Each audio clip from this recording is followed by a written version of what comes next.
Good day. I'm Roberta Weisbrod with the Worldwide Ferry Safety Association. It's our privilege to be able to host this webinar on ferry operations and design in the time of COVID, this unprecedented and unexpected occurrence. We're joined not only by you, our participants, but a cadre of really superb speakers, two of whom you've already met. What I will be talking about today is a quick review of the science of science of COVID and how ferry operators have responded and what are the challenges. So, as Dr. Pollack pointed out, 40% of those infected and infectious are totally asymptomatic, and another percentage of people before they show any symptoms, all people before they show any symptoms are also asymptomatic. So the disease is pernicious. It can infect people unknowingly. People can infect each other unknowingly. And so therefore it has been spreading. And the mode of transmission, which has been an evolving understanding, is through droplets. Many of the droplets are large and come out of the person and only go 2 meters and fall to surfaces. So it's necessary to clean the surfaces and avoid people by keeping social distance beyond 6 feet, 2 meters. And some of the respiratory transmission is through small particles, aerosols, under 5 microns, which don't fall to surfaces, but stay aloft for minutes and hours and remain infectious. And it's particularly, of course, important in closed spaces. So we do have questions about aerosols. How infectious are they? For how long? And what are the spatial considerations? What sort of space might be safe per unit person, and what spaces are too small? How long? We don't know. There's a lot we don't know.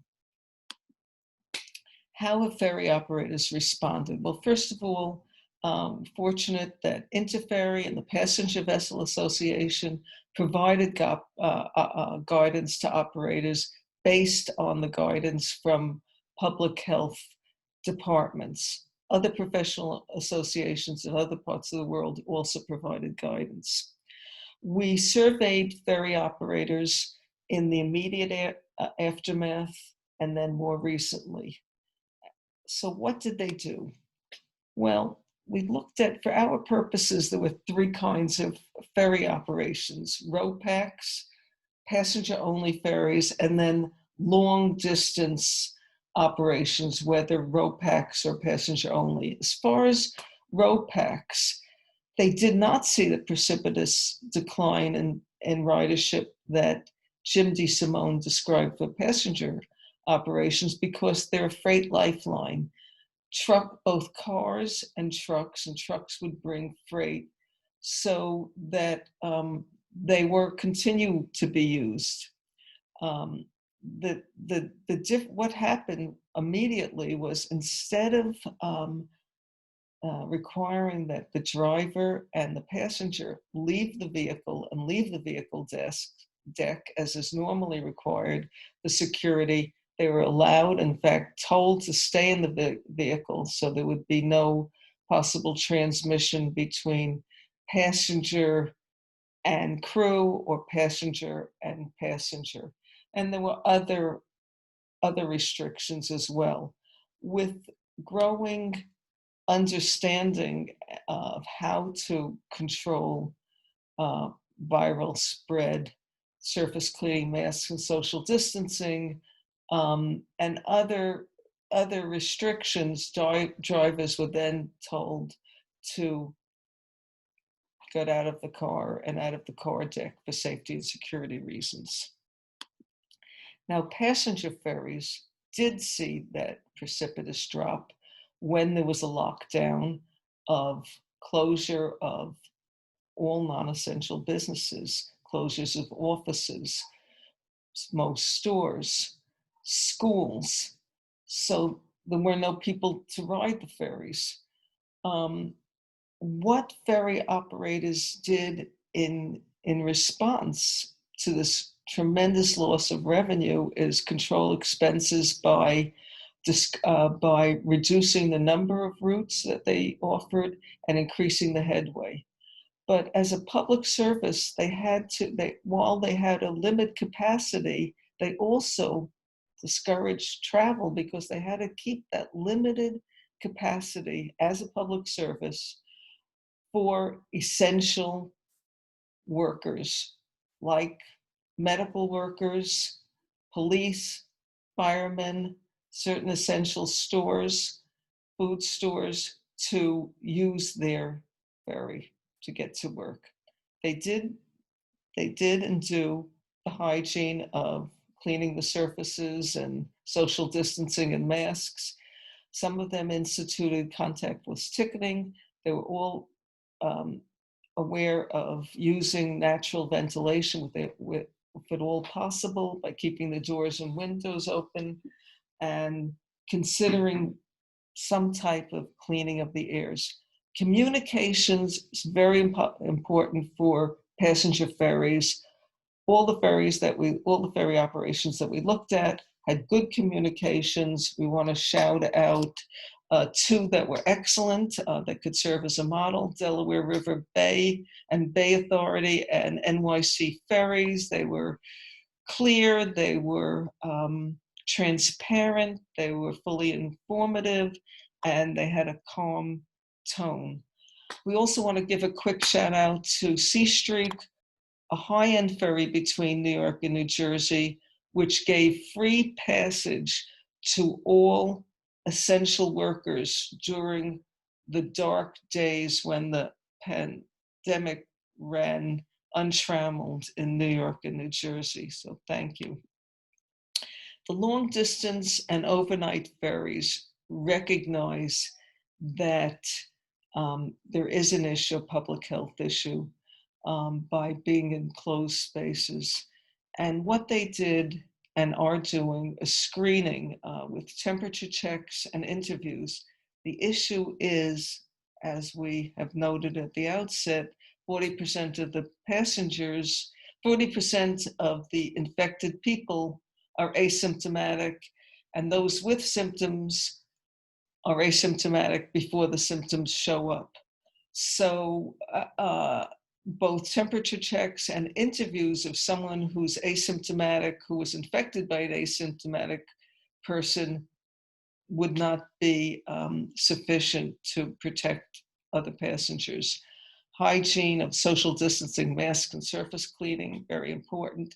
The critical issue is airborne control of transmission. Ventilation is important, and the key issue is the air conditioning modifications, what you can do to clear the air.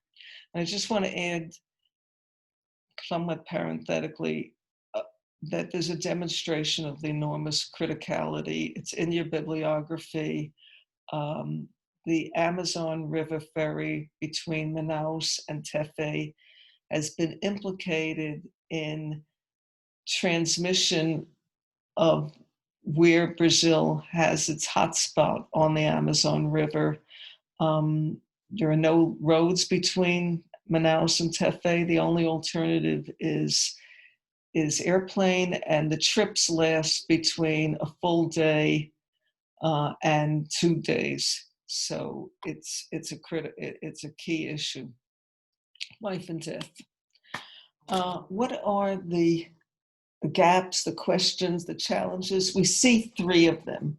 One is how to minimize crew and passenger interactions. And the major point of contact between crew and passenger is the ticketing, the selling of tickets and the handing of the ticket of the passenger to the crew. The solution is contactless ticketing. Cameron Clark of NYC Ferry / Hornblower will speak about that and also speak about the value added. Another issue that we found is passenger interactions, not in the ferry so much, but at the terminals for those operations which have reduced capacity and long headways. The passengers line up sometime half an hour, 45 minutes, albeit socially distanced, but it could be multiple lines of passengers jostling against each other at the terminals, both outdoors and possibly as the weather gets colder indoors. So what to do? Reservations are a solution. Trip Shop, Rob Antoniak will speak about reservations in the context of, again, a value-added system. And now the critical issue is how to deal with aerosols in enclosed spaces, which could impact the health of passengers and crew. And one of the issues was we know it's qualitatively important to do something about aerosols in closed spaces, but we didn't have a quantitative sense.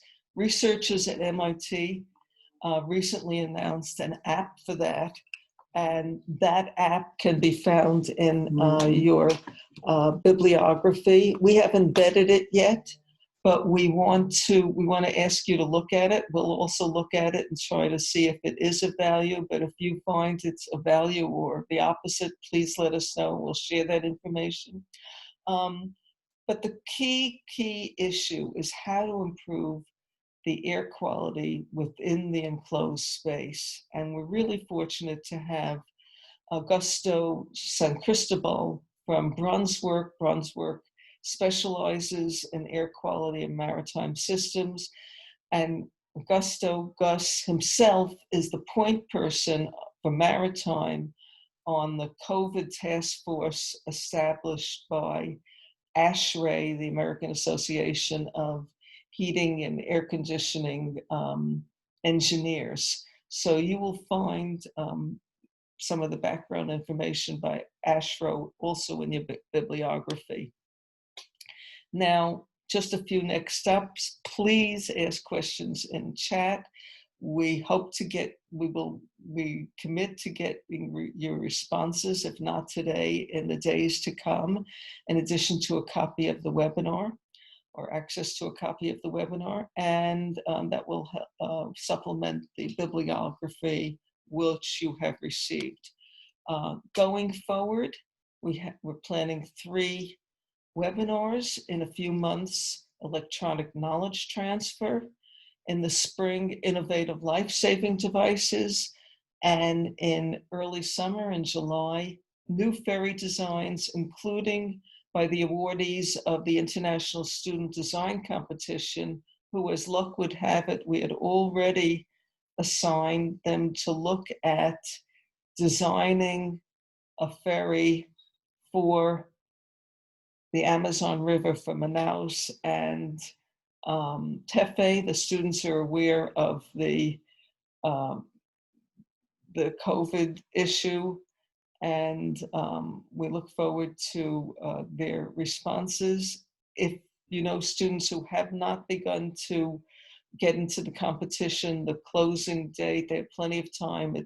It's May 1st for registration. And then the closing date is June 1st. So thank you very much. Please feel free to reach out. We really would look forward to speaking with you. And it's now my pleasure to introduce Cameron Clark, who is with Hornblower and is running NYC Ferry. So thank you for your attention.